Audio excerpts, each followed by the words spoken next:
Olá, bem-vindo ao podcast Muito Além da Ecobag ou ao canal da Casa Sem Lixo. Este é o 4º episódio da 4ª temporada, chamada Céu na Terra, e eu tenho aqui comigo um baita de um convidado, grande amigo, Timóteo Carriquer, que é irmão na fé, pastor, biblista, teólogo, missiólogo, vovô, pai, marido da Marta e surfista nas horas vagas. Agricultor também? Não, agricultor não, Tem horta, né? Então, é agricultor. E tem sido muito bom, não sei se você já teve a oportunidade de assistir os outros 3 episódios.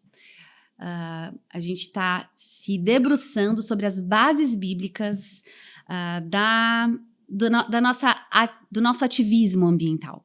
Então, te convido para assistir o episódio 1, 2 e 3, caso não tenha assistido. E tem um resumo disso tudo que a gente está falando aqui lá na temporada 2, que eu posso deixar aqui também na descrição, caso você queira assistir. Tim, quer falar um pouquinho com eles? Dar um oizinho? Olá, uma alegria estar com vocês.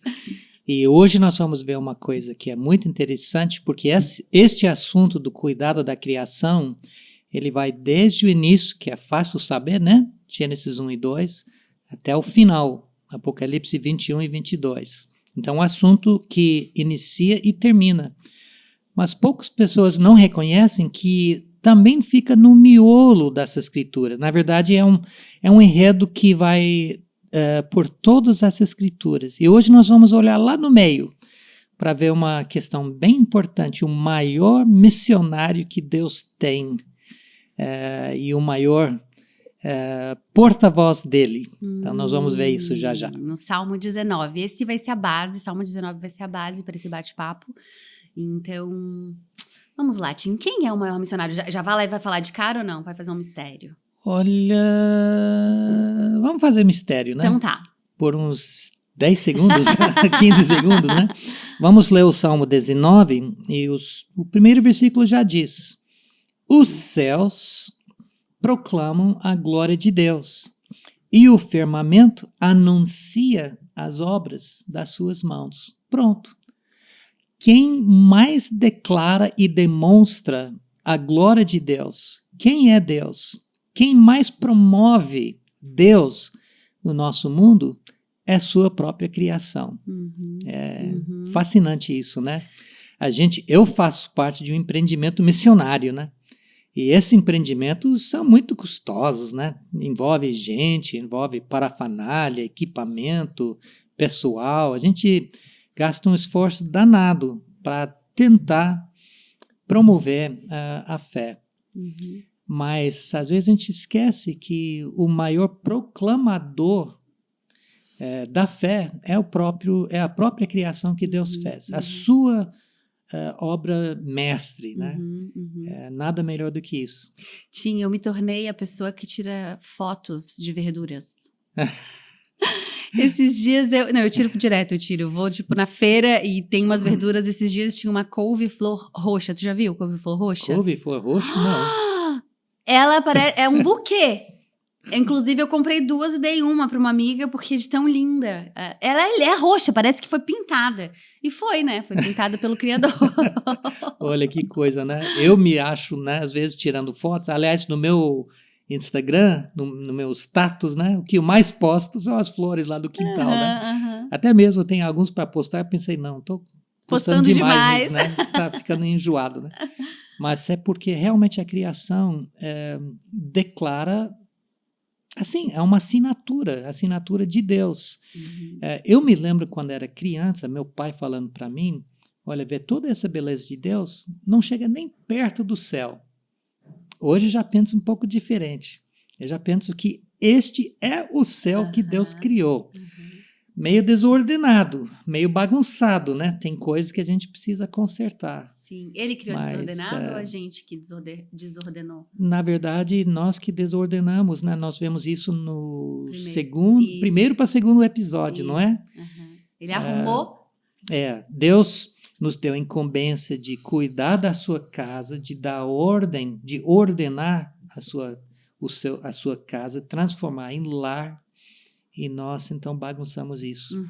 Inclusive, os céus proclamam a glória de Deus. Essa frase, glória de Deus, é muito associado com o templo, né? A glória de Deus habita no templo. Uhum. Sempre que a gente fala de templo aqui, a gente está falando do templo judaico, a gente está falando dessa tradição, que é de onde vem esse texto aqui, né? Onde é o contexto desse texto. Bem lembrado, E o relato sobre a criação em Gênesis 2 segue bastante esse modelo do templo. Ou seja, cuidar do jardim, cuidar e guardar o espaço sagrado de Deus. Uhum. Seu espaço sagrado. Uhum. Que mais tempo depois tem um local. Primeiro o tabernáculo e depois do tabernáculo, então, o templo. Então, este era o lugar no período do tabernáculo, do templo, onde a glória de Deus se manifestava. No deserto, através das nuvens de dia e fogo à noite. Uhum. Então, quem mais proclama isso é os céus. Outro detalhe. A palavra glória é kavod. Kavod significa também peso. Então, eu acho muito bacana disso, né? Porque a glória de Deus é o peso de Deus. É uma coisa pesada, né? Uhum. Então, a gente tem um pouco essa conotação. Uhum. E o firmamento anuncia as obras das suas mãos. Uhum. Conta aqui pra gente, quem sabe nos comentários, uma experiência diante da natureza, né? Eu poderia contar várias aqui. Essa semana, final de semana não, no feriado a gente foi na Trilha do Gravatá. Ah, sei. Nossa, é maravilhoso, legal. É maravilhoso, que é uma trilha que tem aqui em Floripa. Uhum. Mas, às vezes, teve uma vez que eu tava no trânsito e eu parei, tinha muita fila e do lado tinha um paredão era um viaduto, um paredão de cimento. E entre o cimento nascia folhinhas e florzinhas e eu fiquei um tempão ali. De repente eu fiquei pensando assim, a natureza dá um jeito, né? Olha que incrível que essa planta veio não sei de onde.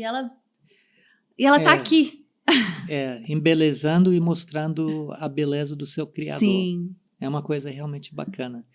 Eu gosto muito de fazer trilha também. Faz tempo que não estou fazendo, mas eu estou reiniciando. E as pessoas falam para mim, Timóteo, leva alguém contigo. Acho que sou muito velhinho, né, para andar sozinho. Ele diz, eu não quero levar ninguém comigo, eu quero só ficar com Deus, né, e aproveitar de tudo isso. Acho que daqui a pouco eu preciso levar a gente comigo. Mas eu topo. Um dia discurso a outro dia, uma noite revela conhecimento a outra noite, ou seja... esse é lindo, né? Não é bonito, né?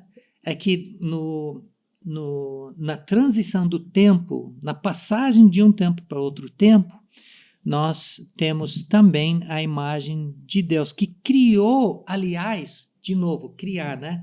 Que ele delineou, ele ordenou, separou dia e noite. Ordenar isso, a gente separa as coisas, a gente organiza as coisas, né? Uhum. Isso é o que é cuidar da criação. Cuidar da criação nem sempre é tirar a mão e largar. Às vezes, assim, os biólogos falam para nós, né, que a melhor coisa que você pode fazer é tirar a mão. Às vezes é isso mesmo, mas o que Deus nos incumbiu de fazer é de ordenar as coisas, separar as coisas. Uhum. Como uma boa agricultura, que não depende só de agrotóxicos, coisa assim, faz as coisas de uma maneira boa, mas de maneira ordenada.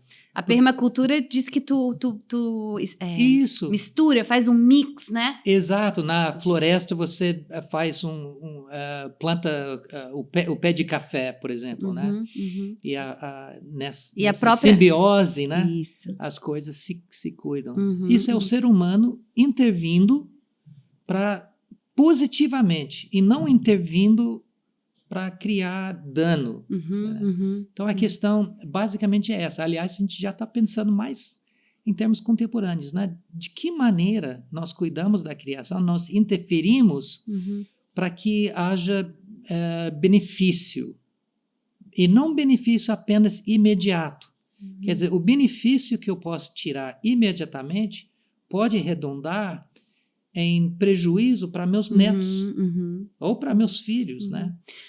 Isso acontece, eu acho, quando a gente trata a criação se é que a gente pode não se colocar na criação, né? Mas quando a gente trata esses outros seres, como um recurso. Simplesmente um recurso. E não como um bem. Porque quando ela é um bem... Quando é um recurso para nós. Isso. E esquecendo que essa não é nossa, quer dizer, é a nossa casa, mas é a casa de Deus, é o lar de Deus. Então o benefício tem que arredondar para ele. Lembra no Evangelho de João, em Colossenses capítulo 1, tudo foi criado por ele e para ele. Então a gente tem que sempre fazer essa pergunta: como é que eu posso ordenar esse espaço para que seja para Cristo, para a sua honra, para a sua glória, para seu agrado? Você sabe que tem uma coisa interessante nesse Salmo 19, se você pular lá para versículo 7, parece que muda de marcha e fala sobre a lei, dizendo que a lei do Senhor é perfeita, restaura a alma, etc, etc. O restante do Salmo foca nessa questão da lei. É um detalhe importante porque o Salmo é dividido em duas partes, a criação até o 6. E a lei. Por quê? Porque a lei, a princípio, é uma revelação de Deus. Deus falando, é uma pessoa transcrevendo, e a gente tendo orientação sobre como conduzir a vida. Mas não é a única fonte de revelação de Deus. Como você mesmo falou, a gente está observando, a própria criação revela verdades a respeito de Deus. Revela sua glória, revela sua ordem, revela seu cuidado, a sua compaixão, o seu cuidado delicado, quando a gente observa os passarinhos. Eu ia falar sobre isso agora. Tudo isso é uma revelação de Deus. Sim. Não é uma revelação única, mas também a lei de Deus, digamos, essas escrituras, né, não são a única revelação de Deus. Sim. É uma revelação que tem para nós uma autoridade muito elevada, né? Máxima, né? Mas a criação também revela a Deus. Já ouviu falar em passarinhar? Passarinhar. Tá muito em alta agora.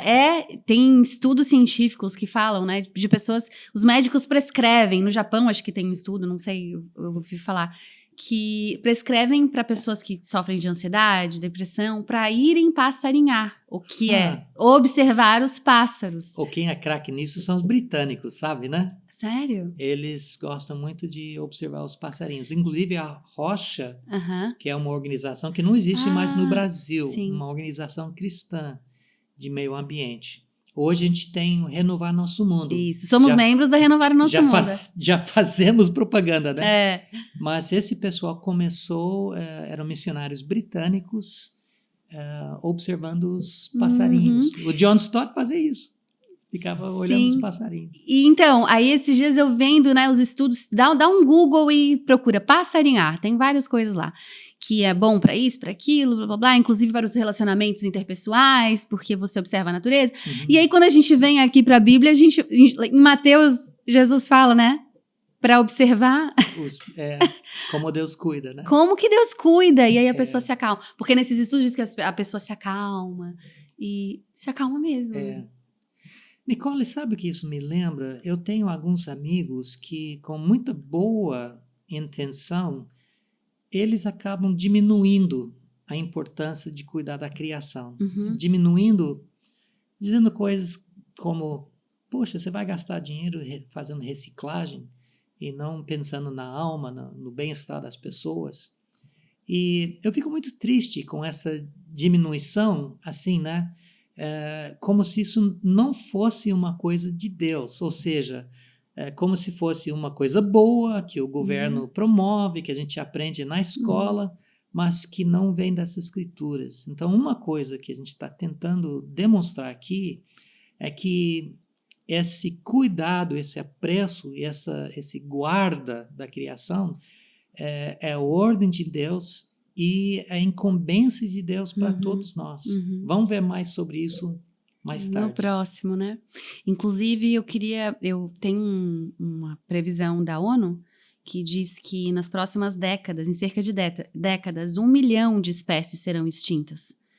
E isso vai sim, isso já está afetando o nosso bem-estar, né? Porque a emergência climática está aí e isso tem a ver, sim, com o nosso bem-estar. Então, quando a gente fala de cuidar da criação, a gente está falando, sim, não do nosso bem-estar, mas do bem-estar de todo mundo, de todo um ecossistema. Exato, né? o planeta todo. Aliás, nós estamos logo depois do encerramento do COP27. Isso. Né? O que nos lembra que essa questão, certamente é uma questão nossa, individual, é uma questão que a gente leva diante da igreja, mas o desafio é maior do que isso, né? Que a bagunça é maior do que isso. Bem maior. Então, a gente precisa pensar, contemplar isso no aspecto político, né? Quando a gente vota, quando a gente pensa em programas da prefeitura, do estado, coisa assim.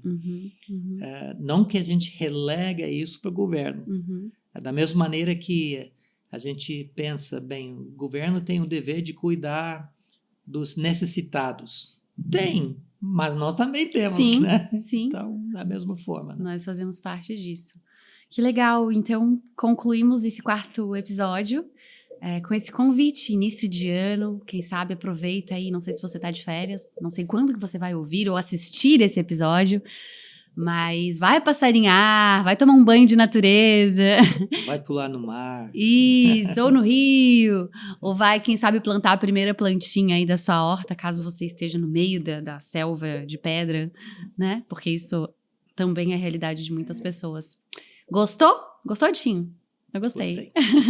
Então dá um like caso você esteja no YouTube, avalie aí o nosso podcast, compartilha com muitas pessoas e até o próximo episódio, o 5º episódio. Até. Vem muito legal. Beijo sem lixo. Tchau, tchau.